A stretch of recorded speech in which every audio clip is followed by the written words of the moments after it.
completando a exposição do Itaú Cultural sobre o texto dos meus amores, essa charmosa capela, a Capela do Morumbi, que montou a instalação que Leonilson fez pouco tempo antes de morrer. Nós vamos encontrar aqui a Leda Catura, artista expoente também da geração 80, que teve muito contato com o Leonilson e que, de uma certa forma, teve muita influência no trabalho dele e vice-versa.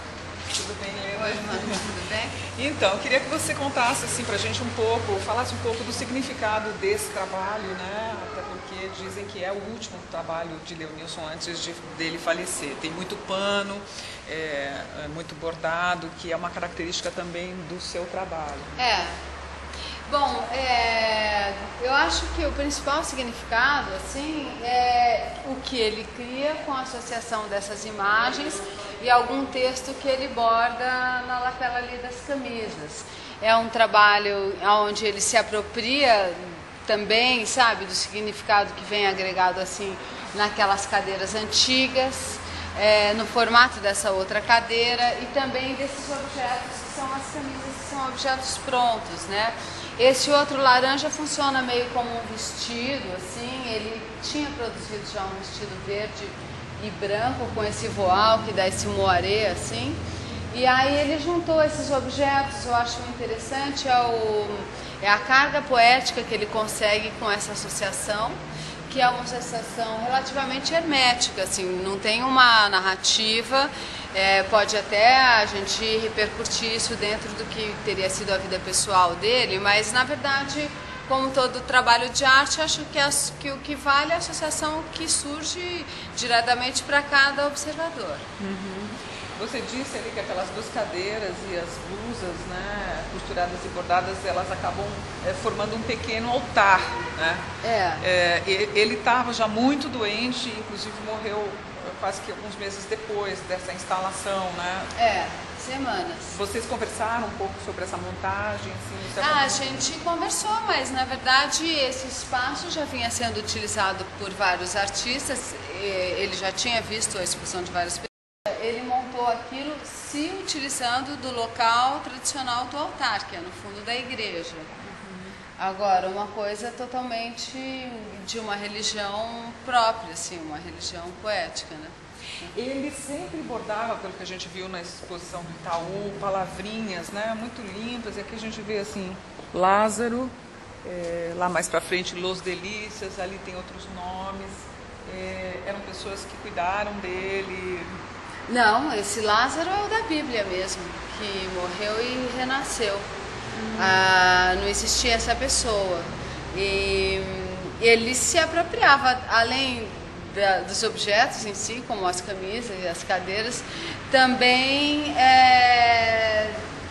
do valor poético, assim, desses mitos, assim, sabe, como o do Lázaro e uns outros que eram mitos próprios, assim, como Los Delícias, era assim, obviamente uma coisa ligada ao afeto, sabe, da vida pessoal dele. Uhum. Você ajudou a bordar essa camisa? Eram camisas dele? Eu tenho a impressão que algumas eram dele, talvez algumas do pai, e eu ajudei ele a costurar outras peças, mas não essas que estão aqui. Essas ele fez e o enfermeiro dele ajudou a costurar algumas. Essas aqui, por exemplo, inclusive misturam esse tecido rosa e branco. De lençol. E aparecem em muitas peças dele, né? Eu acho que essa coisa da apropriação desse tecido, sabe? Essa associação com uma coisa mais íntima e pessoal da camisa, o tecido como o lençol da cama, assim, né? Tudo isso faz parte e traz uma carga, assim, para o trabalho.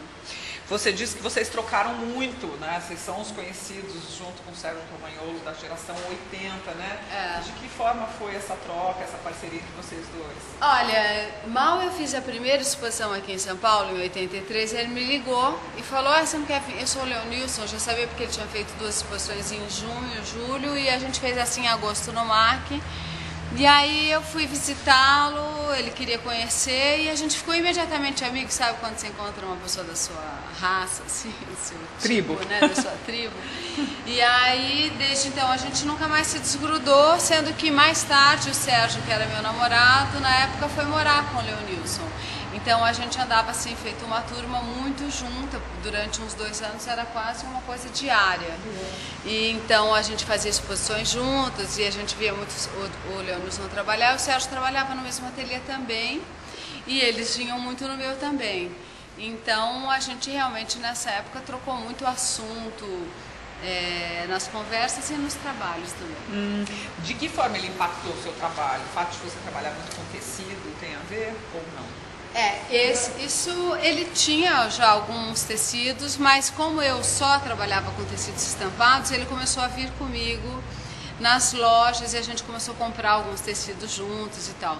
Depois o trabalho dele foi mais para pintura, sobre tela e coisas escritas e tal. E mais tarde, agora depois nos anos 90, ele reutilizou esses tecidos novamente. Isso é uma coisa que a gente tinha em comum.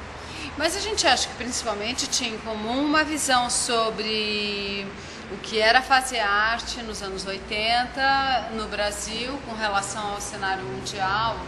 Eu não viajava tanto, mas ele viajava mais, depois eu comecei a viajar também. A gente estava muito em contato com a produção americana e europeia e a gente procurava um posicionamento com relação a isso. E quando você vem pra cá, assim, tanto tempo depois, e quando você vê a exposição do Itaú, o que fica pra você, Leda? Eu fiquei um pouco impressionada como, na verdade, o tempo em que ele esteve trabalhando, que é assim, praticamente de 82 a 92, é um tempo muito curto para um artista. Agora que já estamos em 2012 praticamente, então 20 anos depois, né, eu ainda estou achando que estou no meio da minha produção. Então eu entendi assim a obra dele como uma síntese assim muito forte, porque foi capaz nesse curto período de tempo de deixar uma marca, um assunto, uma influência muito grande para outros artistas mais novos. Eu adorei rever, achei que o trabalho tem muita força, muita particularidade. Obrigada pela entrevista.